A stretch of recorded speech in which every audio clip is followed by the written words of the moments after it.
Bismillahirrahmanirrahim. Assalamualaikum warahmatullahi wabarakatuh. Innal hamdalillah nahmaduhu wa nasta'inuhu wa nastaghfiruh wa na'udzu billahi min sururi anfusina wa min sayyiati a'malina may yahdihillahu fala mudhillalah wa may yudlil fala hadiyalah. Asyhadu an la ilaha illallah wahdahu la syarikalah iqraran bihi wa tauhida wa asyhadu anna Muhammadan abduhu wa rasuluh. Amma ba'd.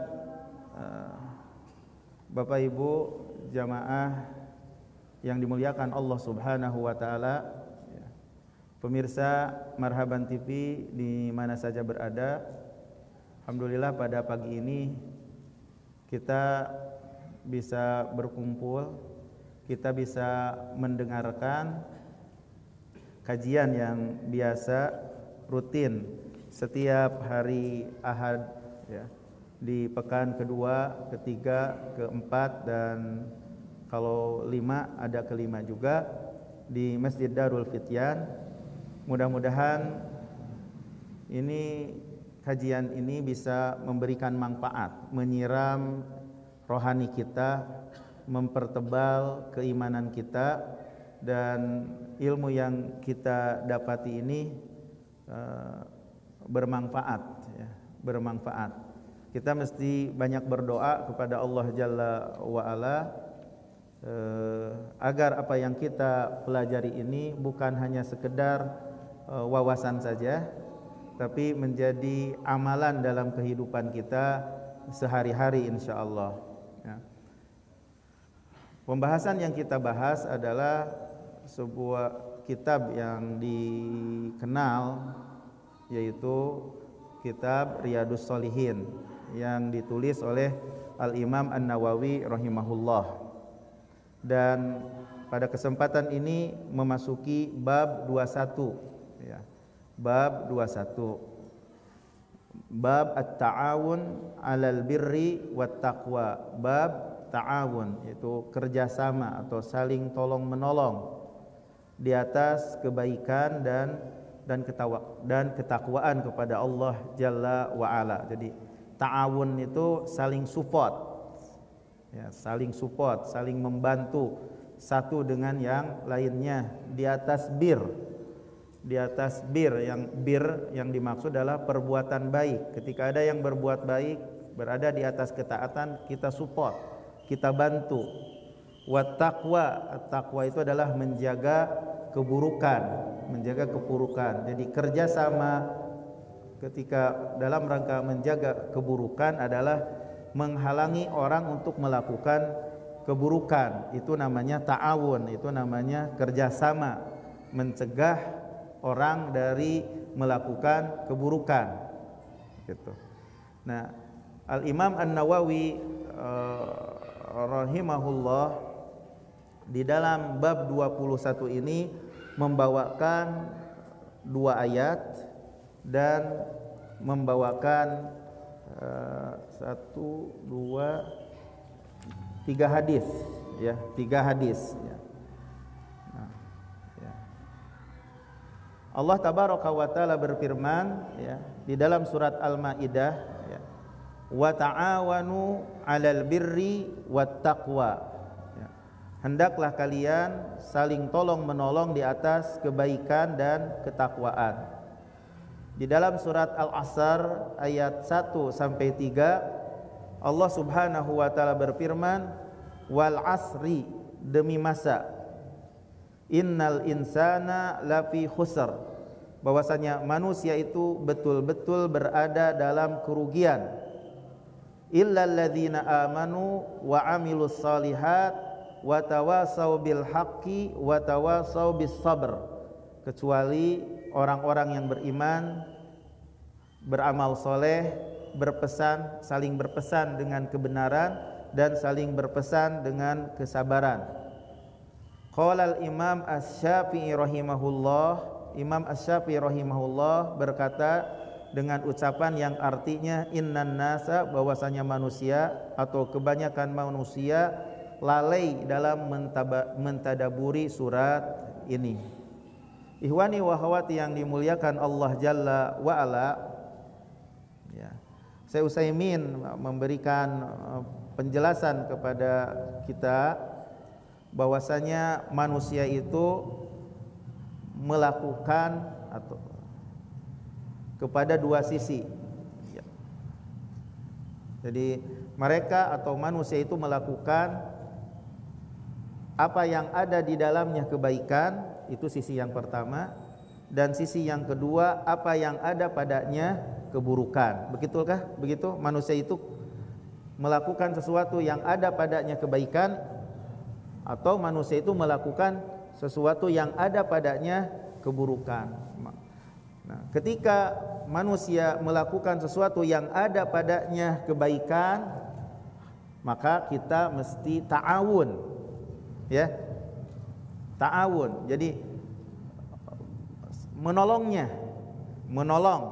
yang melakukan kebaikan, menolong teman Anda yang melakukan kebaikan, menolong teman atau memudahkan perkaranya begitu. Gitu. Baik yang berhubungan dengan Anda atau yang berhubungan dengan yang lain. Tapi kalau seandainya keburukan, maka kerjasamanya bagaimana? Mewanti-wantinya dari keburukan itu. Anda mencegah sesuai dengan kemampuan Anda. Ya.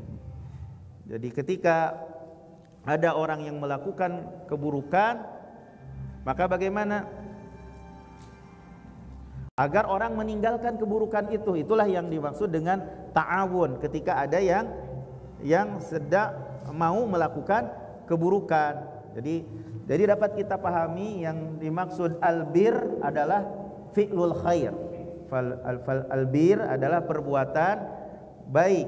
Nah, kita support orang yang melakukan kebaikan, ya, gitu. Kita mensupportnya, kita membantunya.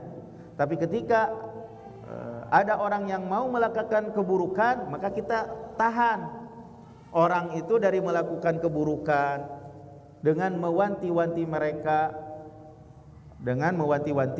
mereka agar umat ini berada dalam satu umat, agar umat ini berada dalam satu umat, gitu. Begitu kata Syekh Utsaimin. Nah, kemudian perintah Allah Subhanahu wa taala, wa ta'awanu, hendaklah kalian saling menolong. Nah, perintah ini adalah perintah yang wajib pada suatu perkara yang wajib. Perintah kerjasama, perintah untuk menolong adalah perintah anjuran pada suatu perkara yang dianjurkan. Kan perbuatan baik itu ada yang wajib, perbuatan baik itu ada yang mustahab, dianjurkan. Nah, kalau yang wajib berarti perintahnya adalah perintah wajib, kalau perbuatannya perbuatan wajib. Kalau seandainya perbuatan baik itu adalah anjuran, berarti perintahnya adalah perintah anjuran, bukan perintah yang wajib. Demikian pula dalam masalah takwa, dalam ketakwaan, kerjasamalah di atas kebaikan dan kerjasamalah di atas ketakwaan. Dalam masalah takwa juga sama. Kalau seandainya pada suatu perkara yang diharamkan, maka perintahnya adalah perintah wajib. Tapi pada suatu perkara yang makruh, ya, maka perintahnya adalah perintah yang dianjurkan. Ya.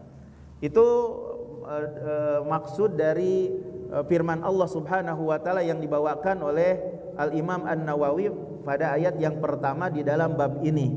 Wa ta'awanu 'alal birri wat taqwa. Ta'awun di sini adalah perintah yang wajib atau perintah yang mustahab, yang dianjurkan, gitu.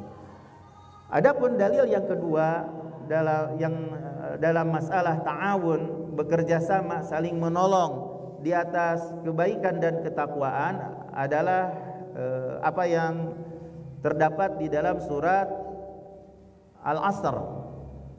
Ya. Allah tabaraka wa taala berfirman demi masa. Jadi Allah di sini bersumpah dengan waktu. Dan manusia dalam menggunakan waktu itu ada di antara manusia yang memenuhi waktunya dengan kebaikan. Ada di antara manusia yang memenuhi waktunya dengan apa? Keburukan. Maka Allah Subhanahu wa taala bersumpah dengan waktu. Waktu itu adalah waktu itu adalah umur kita. Ya betul kan? Makanya jangan sampai kita itu menyia-nyiakan waktu. Ada manusia itu yang menghambur-hamburkan waktunya dengan kebaikan, ada yang bukan menggunakan waktunya dengan kebaikan, ada yang menghambur-hamburkan waktunya itu dengan keburukan, HP gitu kan.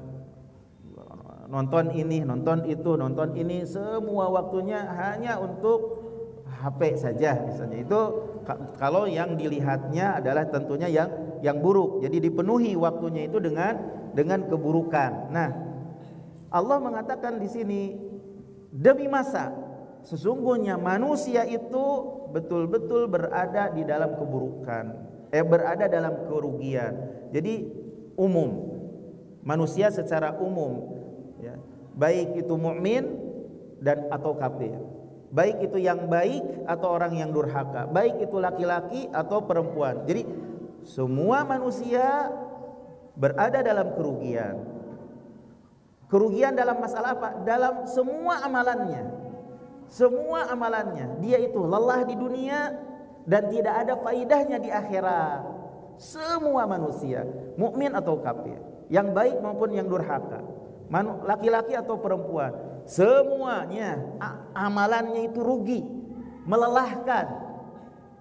Di dunia lelah dan tidak ada faidahnya di akhirat, kecuali orang yang terkumpul 4 sifat. Illal ladzina amanu, kecuali orang-orang yang beriman, wa amilus solihat, dan mereka yang beramal soleh, wa tawasau bil haq, mereka yang saling berpesan dengan kebenaran, wa tawasau bis sabr, dan mereka yang saling berpesan dengan kesabaran. Maka mereka yang memperbaiki diri mereka, yang beruntung itu adalah mereka orang-orang yang memperbaiki diri mereka. Ingat, yang memperbaiki diri mereka ini yang beruntung itu dengan apa? Iman dan amal soleh. Itu orang yang beruntung. Dan orang yang beruntung itu adalah mereka orang yang memperbaiki orang lain. Bukan, tidak cukup dengan dirinya saja baik, tapi berupaya untuk memperbaiki orang lain dengan cara tawasau bil haq wa tawasau bis sabr, saling berpesan dengan kebenaran, saling berpesan dengan kesabaran. Namanya manusia, kita kadang satu tim, kadang kita satu keluarga, kita satu jamaah, walaupun kita sudah ngerti, sudah tahu kebenaran, ya namanya manusia tidak lepas ya dari kekeliruan dan kesalahan, ya, jadi itulah membutuhkan dengan yang lain itu untuk saling tawasau bil haq wa tawasau bis sabr, saling berpesan dengan kebenaran dan saling berpesan dengan kesabaran. Ya, iman yang dimaksud adalah mengimani segala apa yang diwajibkan untuk diimani dari apa yang dikabarkan oleh Allah dan apa yang dikabarkan oleh Rasulnya Sallallahu Alaihi Wasallam. Keimanan itu adalah keimanan, keyakinan dengan segala apa yang diwajibkan untuk diyakini, yaitu apa yang dikabarkan oleh Allah dan yang dikabarkan oleh Rasulnya. Nah, Rasulullah Sallallahu Alaihi Wasallam, ikhwani wa akhwati, menjelaskan di dalam sabdanya, iman itu adalah beriman kepada Allah, beriman kepada malaikat, beriman kepada kitab, beriman kepada para utusan, beriman kepada hari akhir, beriman kepada takdir baik dan buruk. 6 rukun. Satu saja tidak diimani jadi kafir. Karena saling berkaitan gitu. Tidak beriman kepada takdir sama tidak konsekuensinya tidak beriman juga kepada Allah Jalla wa Ala. Ada satu saling berkaitan antara satu dengan yang lainnya. Adapun amal soleh adalah segala sesuatu yang mendekatkan diri kepada Allah. Amal soleh adalah segala sesuatu yang mendekatkan diri kepada Allah. Dan tidaklah dikatakan amal soleh, tidaklah dikatakan amal soleh kecuali terpenuhi 2 syarat.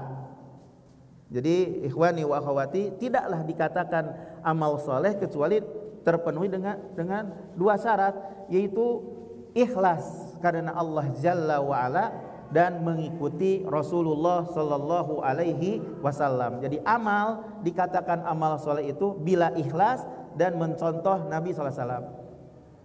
Tujuan amal Anda itu bukan karena riya.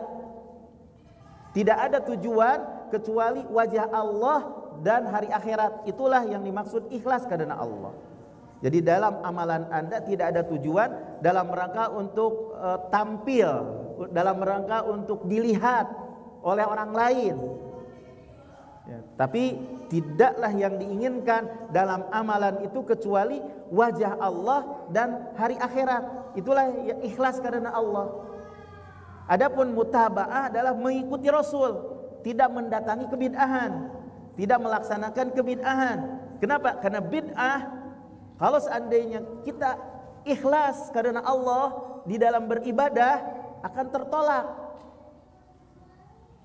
Karena ada melakukan kebid'ahan. Barang siapa yang melakukan satu amalan yang tidak dicontohkan, yang tidak ada dalam perkara kami, dalam agama kami, maka tertolak.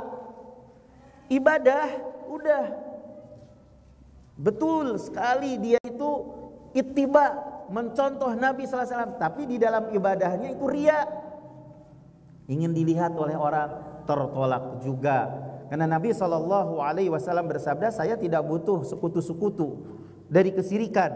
Barang siapa yang beramal dengan suatu amalan yang menyekutukan di dalam amal itu bersamaku selainku, aku meninggalkannya dan kesirikannya. Kata Allah Subhanahu wa taala dalam hadis qudsi. Adapun firman Allah Subhanahu wa taala, wa tawasau bil haq, saling menolong, saling berpesan dengan kebenaran. Satu dengan yang lain itu berpesan dengan kebenaran. Kebenaran itu adalah yang dibawa oleh para utusan Allah. Jadi kebenaran itu adalah yang datang dari utusan Allah Subhanahu wa taala. Jadi saling berpesan dengan kebenaran, dengan apa yang dibawa oleh para utusan Allah, dan saling berpesan dengan kesabaran, karena jiwa butuh untuk sabar untuk melaksanakan ketaatan. Seperti sekarang menuntut ilmu, ini sebuah ketaatan, ini sebuah kebaikan, membutuhkan kesabaran. Ngaji, yuk ngaji. Kadang tahu kita itu ada kajian, tapi membutuhkan ada yang support, ada yang ngajak. Dulu ketika di Arab Saudi, di Mekah, jadi di antara ikhwah jamaah itu saling membantu dalam kebaikan, bekerja sama betul dalam kebaikan. Hari Jumat misalnya kajian di Jeddah, misalnya di Jeddah. Nah, antara satu teman kajian dengan teman yang lain itu betul-betul saling bekerja sama. Mereka di sana sebagai supir bekerja. Kadang mobil ada yang sama majikannya diizinkan, ya, misalnya untuk dipakai. Ada yang oleh majikannya enggak diizinkan untuk dipakai. Nah, di antara para pekerja yang diizinkan untuk dipakai mobilnya untuk walaupun sedang libur, misalnya hari Jumat, bukan libur, biasanya pagi itu memang enggak ada sekolah dan lain sebagainya, kemudian minta izin kepada majikannya untuk digunakan kajian, ya. Ada majikannya silahkan, tapi mobilnya enggak dipakai kerja. Ada yang silahkan pakai aja mobilnya. Nah, orang-orang yang diizinkan dengan mobilnya menjemput teman-temannya, ya, Jadi banyak rintangan untuk melaksanakan ketakwaan ini, ya, kebaikan ini. Jadi saling berpesan dengan kesabaran. Jadi jiwa itu butuh untuk sabar dalam melaksanakan ketaatan, ya, taat, ya, meninggalkan yang diharamkan, butuh saling menyabarkan antara satu dengan yang lainnya. Ketika tertimpa musibah, takdir yang menyakitkan, butuh saling berpesan atau menyabarkan antara satu dengan yang lainnya. Makanya Imam Asy-Syafi'i rahimahullah mengatakan, kalaulah Allah tidak menurunkan kepada hambanya satu surat selain surat ini, sudah cukup bagi mereka, karena surat ini mencakup dan meliputi, ya. Kita memohon kepada Allah Jalla wa Ala, ya, untuk menjadikan kita termasuk orang-orang yang beriman, orang-orang yang beramal, orang-orang yang saleh, orang-orang yang saling berpesan dengan kebenaran, dan orang-orang yang saling berpesan dengan kesabaran, ya. Jadi ta'awun, jadi dalam kebaikan, kerjasama dalam kebaikan, bisa wajib, bisa sunnah. Jadi ta'awun di dalam ketakwaan bisa wajib, bisa sunnah, ya. Kalau yang diharamkan berarti wajib diperintahkan. Kalau yang makruh sunnah hukumnya, seperti itu. Ikhwani wa akhwati yang dimuliakan Allah Jalla wa Ala, hadis yang dibawakan oleh Al-Imam An-Nawawi, ya, yang dimasukkan di dalam bab 21 ini, yaitu kerjasama di atas kebaikan dan ketakwaan, yaitu dari sahabat Abu Abdurrahman Zaid bin Khalid Al-Juhani radhiyallahu anhu. Jadi ikhwah sekalian, bukunya kan mungkin bisa di-download. Ada yang sudah terjemah, ada yang masih bahasa Arab, itu banyak pilihan. Atau antum sendiri mewajibkan diri antum sendiri untuk membeli bukunya. Ya, ada yang sudah terjemah, ada yang belum diterjemah. Karena ini merupakan suatu perkara yang penting sekali untuk dipegang gitu. Kitab Riyadhus Shalihin itu taman-taman surga. Coba. Jadi antum punya buku. Ya, nah, sedangkan pas ketika hadir di sini adalah untuk mencatat faidah-faidah, penjelasan-penjelasan yang dijelaskan oleh para ulama, gitu. Ya, kita sama-sama untuk memahami hadis-hadis ini, ya, insya Allah mudah-mudahan bisa menjadi motivasi bagi kita untuk menjadi orang-orang saleh, insya Allah. Dari sahabat Abu Abdurrahman Zaid bin Khalid Az-Zuhani, semoga Allah meridai kepadanya, dia berkata, telah bersabda Rasulullah sallallahu alaihi wasallam, "Man jahhaza ghaziyan fi sabilillah faqad ghaza." Barang siapa yang mempersiapkan orang yang berperang di jalan Allah, maka sungguh dia telah berperang, mendapatkan pahala orang yang berperang di jalan Allah. Wa man khalafa ghaziyan fi ahlihi bi khairin faqad ghaza, muttafaqun alaih. Barang siapa yang menggantikan, ya, orang yang berperang di keluarganya orang yang berperang dengan kebaikan, maka sungguh dia telah berperang, dicatat baginya pahala berperang. Jadi makanya dimasukkan oleh Al-Imam An-Nawawi kepada bab 21 ini, kerjasama di atas kebaikan dan ketakwaan. Jadi apabila seseorang mempersiapkan yang berperang dari sisi apa? 3 perkara: kendaraannya, barang-barang yang dibawanya, senjatanya. Maka yang mempersiapkan 3 hal tersebut, maka sungguh dia telah berperang. Ditulis baginya pahala yang berperang. Kenapa? Karena dia membantunya di atas kebaikan. Begitu pula orang yang menggantikan, ya, urusan-urusan kebutuhan keluarga yang berperang.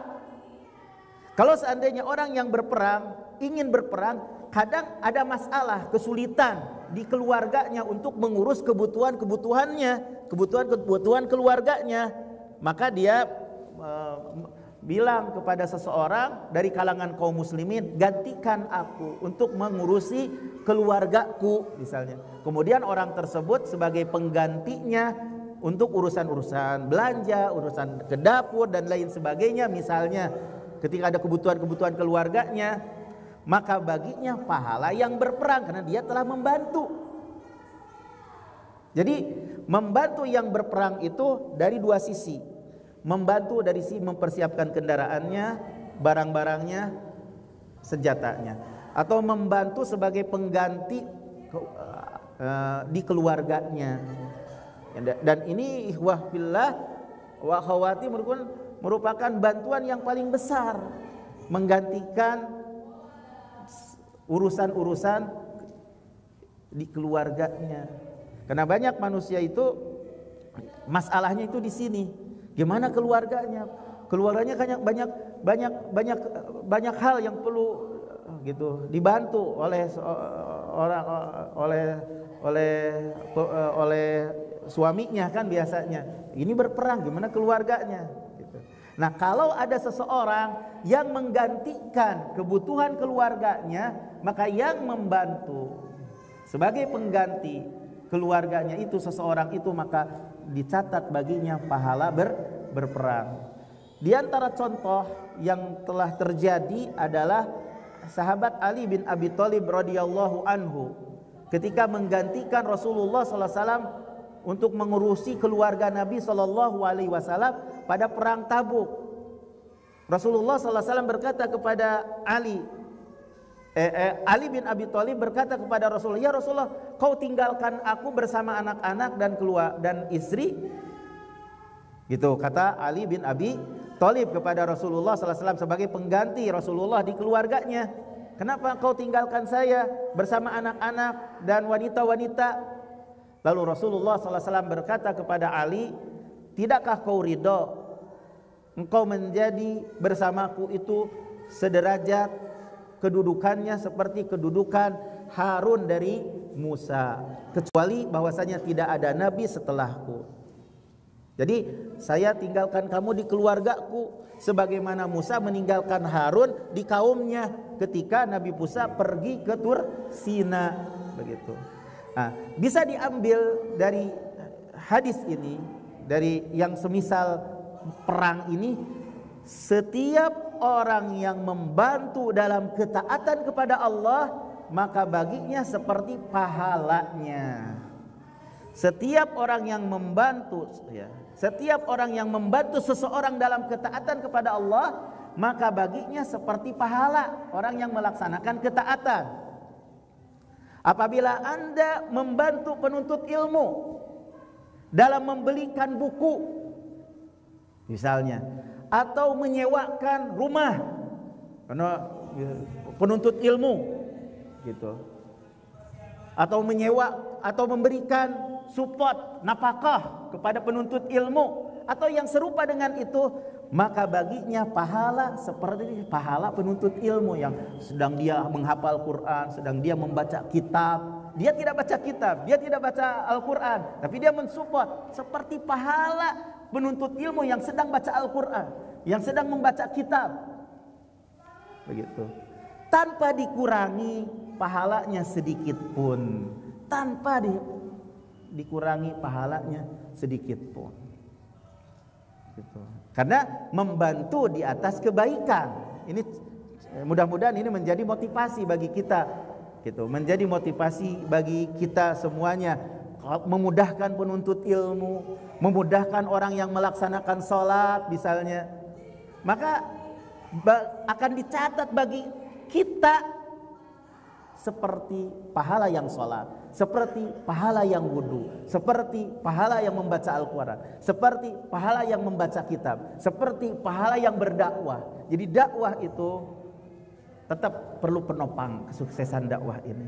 Nah, di antara yang mau menopang dakwah ini, ingat itu tadi pahala.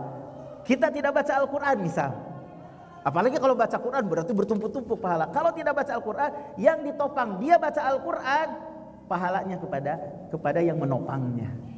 Ini ta'awun, kerjasama di atas kebaikan, ya, kerjasama di atas ketakwaan, saling tolong menolong di atas kebaikan dan ketakwaan. Makanya kaidah secara umum kata Syekh Utsaimin rahimahullah, anna man a'ana syakhsan fi ta'atin min ta'atillah kana lahu mithlu ajrihi min ghairi an yanqusa min ajrihi syai'a. Barang siapa yang menolong seseorang dalam melaksanakan satu ketaatan di antara ketaatan kepada Allah, maka bagi yang menolong itu seperti pahalanya, pahala yang melaksanakan ketaatan tanpa dikurangi pahalanya sedikit pun. Masya Allah. Makanya hadis ini dimasukkan oleh Al-Imam An-Nawawi ke dalam bab kerjasama atau saling tolong menolong di atas kebaikan dan ketakwaan. Hadis yang kedua yang dibawakan oleh Al-Imam An-Nawawi di bab 21 ini, bab saling kerjasama di atas kebaikan dan ketakwaan. Wa an Ibnu Abbas radhiyallahu anhuma, dari Ibnu Abbas, semoga Allah meridhai kepada keduanya, anna Rasulullah sallallahu alaihi wasallam, bahwasanya Rasulullah sallallahu alaihi wasallam laqiya rakban birauha, bertemu dengan sekelompok manusia yang berkendaraan di Rauha. Rauha itu tempat antara Mekah dan Madinah, dan ini terjadi pada Hajjatul Wada, haji wada Nabi sallallahu alaihi wasallam. Lalu Rasulullah sallallahu alaihi wasallam bertanya, manil qaum, siapa kalian yang ada di Rauha tersebut, kumpulan manusia tersebut? Qalu, mereka menjawab, kaum tersebut menjawab, al-muslimun, kami orang-orang muslim ya Rasulullah sallallahu alaihi wasallam. Jadi faidah dari pertanyaan Nabi sallallahu alaihi wasallam itu bahwasanya seorang selayaknya untuk bertanya kepada orang yang tidak diketahuinya. Faidah yang bisa dipetik dari pertanyaan Nabi sallallahu alaihi wasallam kepada yang tidak diketahui, suatu kelompok orang yang Nabi temukan di Rauha, di tempat antara Mekah dan Madinah, siapa kamu? Jadi bisa diambil faidah, seseorang selayaknya untuk menanyakan kepada orang yang tidak dikenal apabila hal itu dibutuhkan. Apabila hal itu dibutuhkan, karena Rasulullah SAW berkata atau bertanya, manil kaum, siapa kau? Dikhawatirkan ada penyelundup dari musuh. Dikhawatirkan kan ada penyelundup yang mengkhianati gitu. Itu jika dibutuhkan. Tapi kalau seandainya tidak dibutuhkan, maka tidak perlu untuk menanyakan tentang seseorang. Misalnya datang ke sini, ya, dan jelas ke sini mau misalnya nggak misalnya, siapa kau? Ditanya.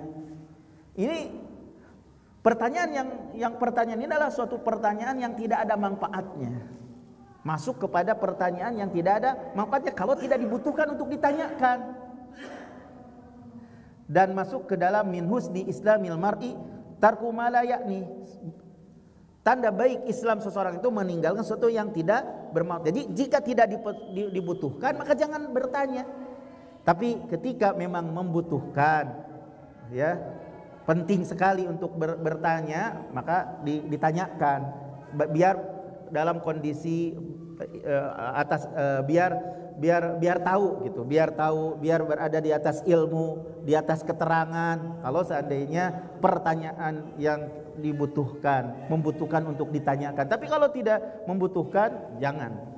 Karena itu termasuk yang tidak bermanfaat. Jadi makanya Rasulullah bertanya, manil qaum? Qalu al-muslimun.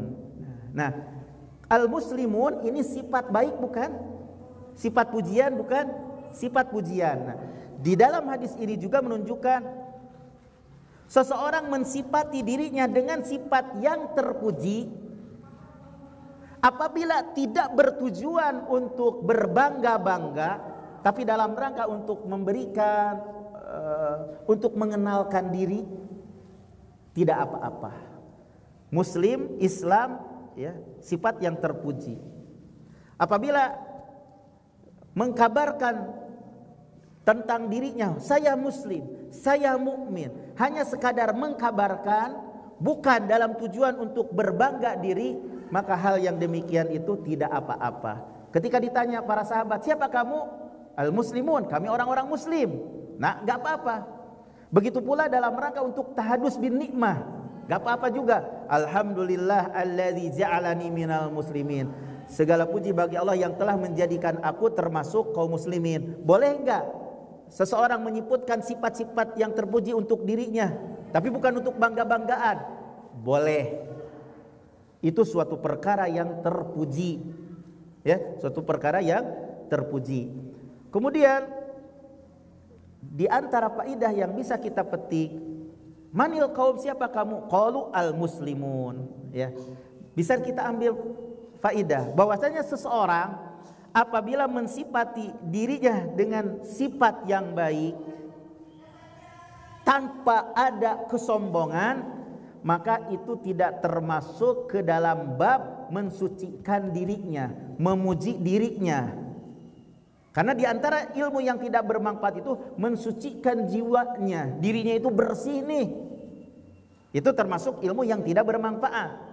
Tapi kalau mensifati dirinya dengan sifat yang baik, tapi tidak bertujuan untuk berbangga-bangga, maka tidak termasuk kategori memuji diri atau merekomendasi diri yang dilarang oleh Allah Subhanahu wa taala dalam firman-Nya, "Fala tuzakku anfusakum." Janganlah kalau kalian mensucikan diri kalian. Huwa a'lamu bimanittaqa. Dia Allah lebih mengetahui kepada orang yang bertakwa. Jadi itu tidak termasuk yang dilarang kalau tanpa bangga, tanpa membanggakan kepada dirinya.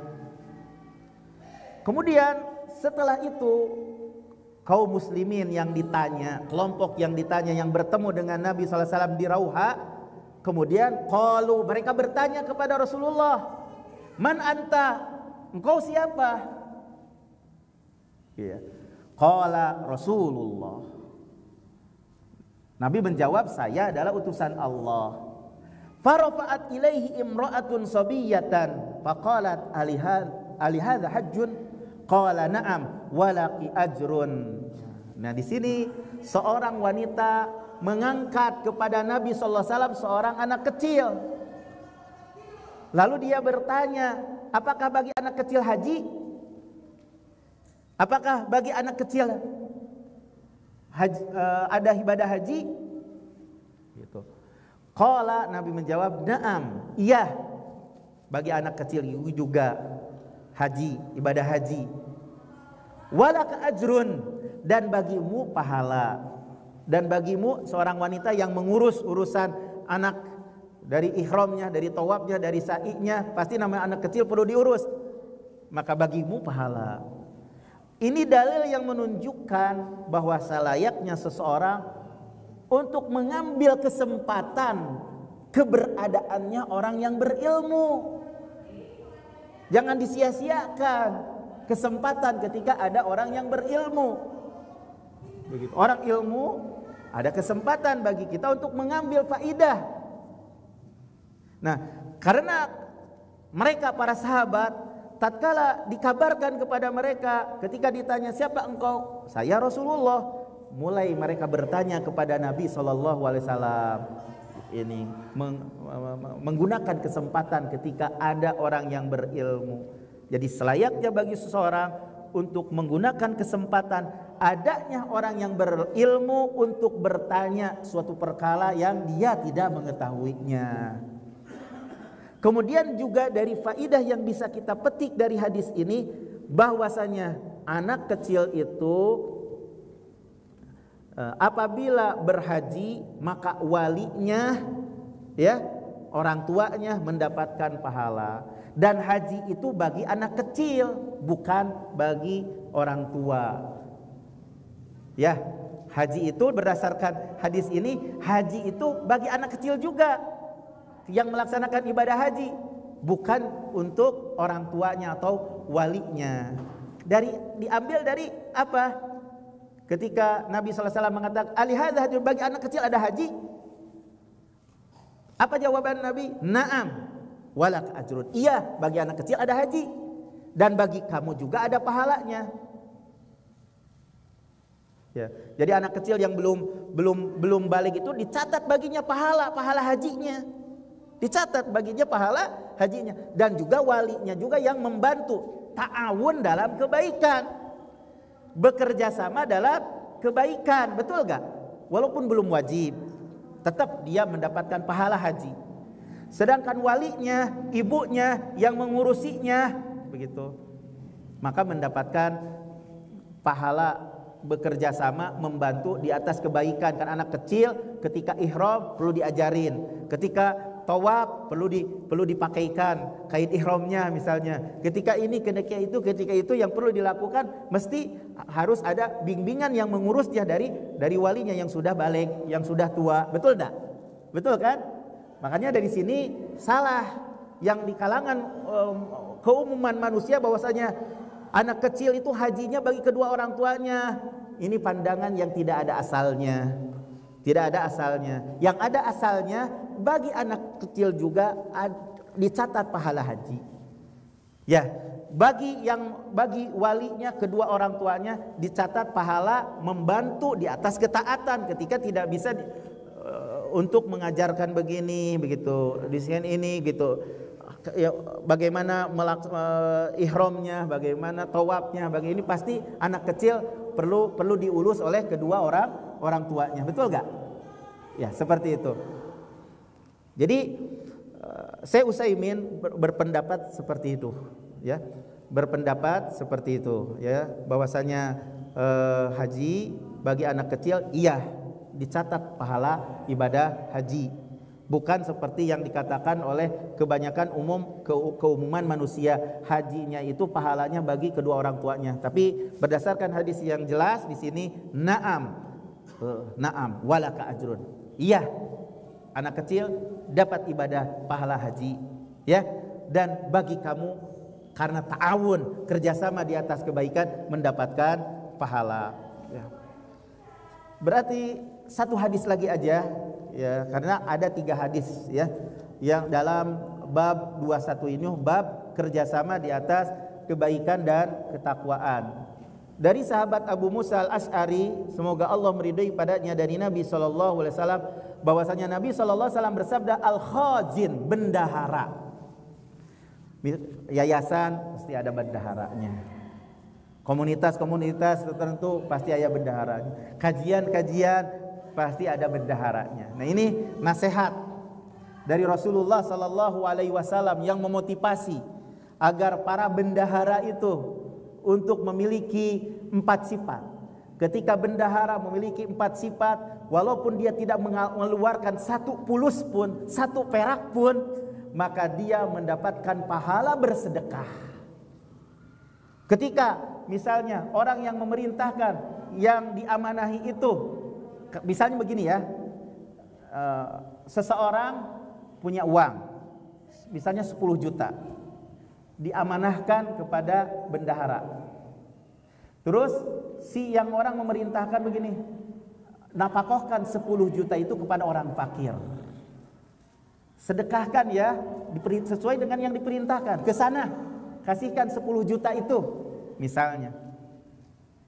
Nah, seorang bendahara muslim terpercaya amanah, terus melaksanakan yang sesuai dengan yang diperintahkan, kemudian juga wajahnya ceria, hatinya lapang, senang, dan tidak menganggap, tidak merasa lebih daripada orang yang lain, gitu. Tidak menampakkan kelebihan daripada orang yang lain, lapang dada. Nah, seorang bendahara yang sifatnya seperti itu sama pahalanya seperti yang bersedekah 10 juta itu.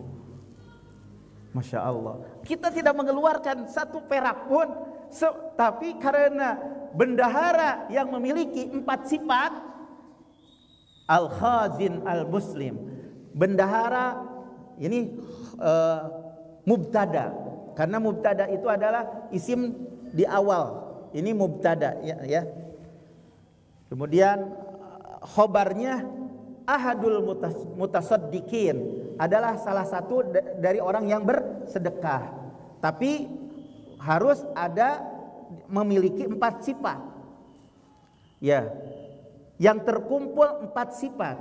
Pertama, al-muslimu, seorang muslim. Berarti kalau orang kafir tidak akan ada pahala bagi mereka di akhirat pada apa yang mereka lakukan, begitu kan?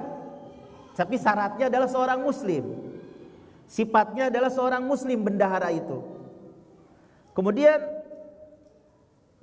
tapi kalau orang kafir melakukan kebaikan, kemudian dia masuk Islam, maka kebaikan-kebaikan yang dia lakukan sebelum muslim dia mendapatkan pahalanya. Itu. Bagi seorang kafir, dia banyak melakukan kebaikan sebelum kafirnya, kemudian masuk Islam, maka pahala akan dia dapatkan apa yang telah dia kedepankan dari kebaikan pada masa lalu. Kalau orang kafir masuk Islam. Nah, tapi kalau dia kafir terus, walaupun banyak kebaikan yang dia lakukan, tidak mendapatkan pahala. Jadi seorang muslim, sifat yang pertama. Sifat yang kedua, al-amin, yang melaksanakan amanahnya, menjaga harta, tidak merusaknya dan tidak melalaikannya.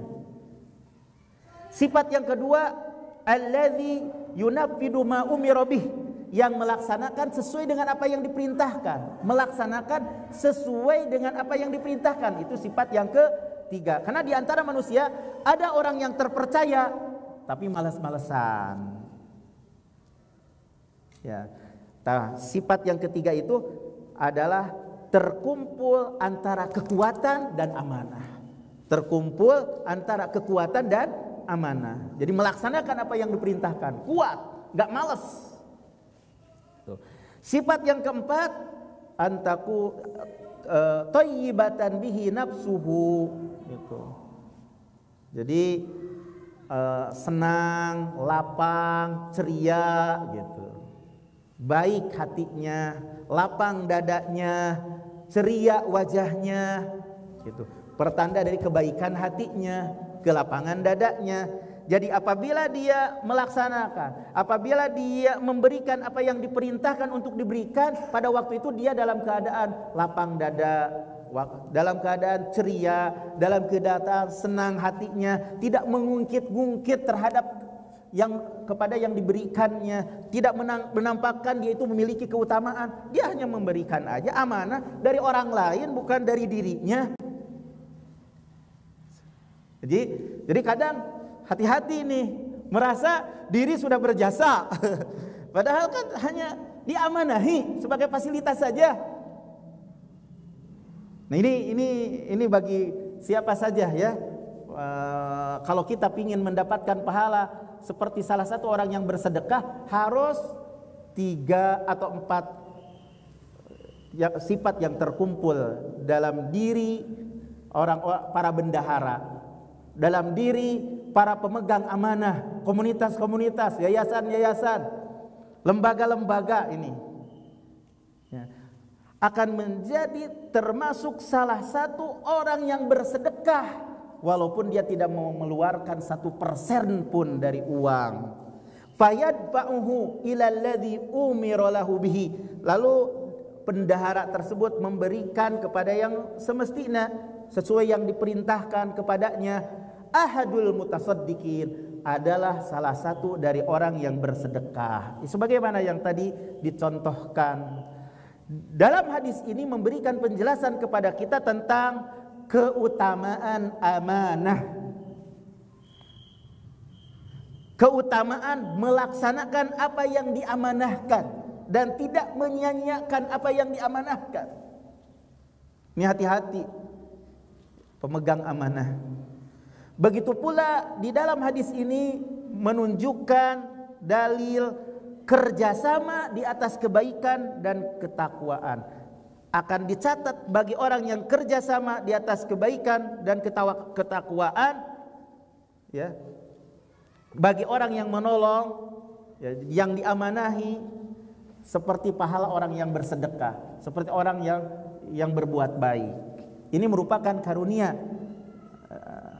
bagi orang yang Allah kehendaki, karunia Allah yang diberikan kepada orang yang Allah Subhanahu wa taala kehendaki. Alhamdulillah, bab kerjasama di atas kebaikan, saling tolong menolong di atas kebaikan di bab 21 setelah selesai insyaallah. Mudah-mudahan apa yang kita kaji ini bermanfaat dan insya Allah pada pekan yang akan datang kita akan memasuki bab yang ke-22 yaitu bab An-Nasihah. Demikian, mudah-mudahan bermanfaat. Jika ada hal yang perlu ditanyakan, falyatafaddal maskura. Kalau tidak, sambil kita break ya, bisa kita bertanya atau nanti ditanyakan di sesi yang kedua, karena ini sudah 5 menit lagi ya, seharusnya ya kurang sebenarnya itu. Makanya kalau seandainya dimulai jam 8.30 itu lebih baik ya. Kemudian yang hadirnya pun tepat pada waktunya, atau biar lebih banyak pahalanya dari baca Al-Qur'annya, dari menunggunya sebelum jam 8.30 sudah pada datang ke sini, itu lebih baik. Itu dikembalikan kepada panitia, apakah mau dirubah waktunya jam berapa ya, apakah jam 8.30 atau bagaimana, itu nanti dimusyawarahkan ya. Demikian yang bisa disampaikan, mudah-mudahan bermanfaat. Wa sallallahu ala nabiyyina Muhammad wa akhiru da'wana alhamdulillahi rabbil alamin.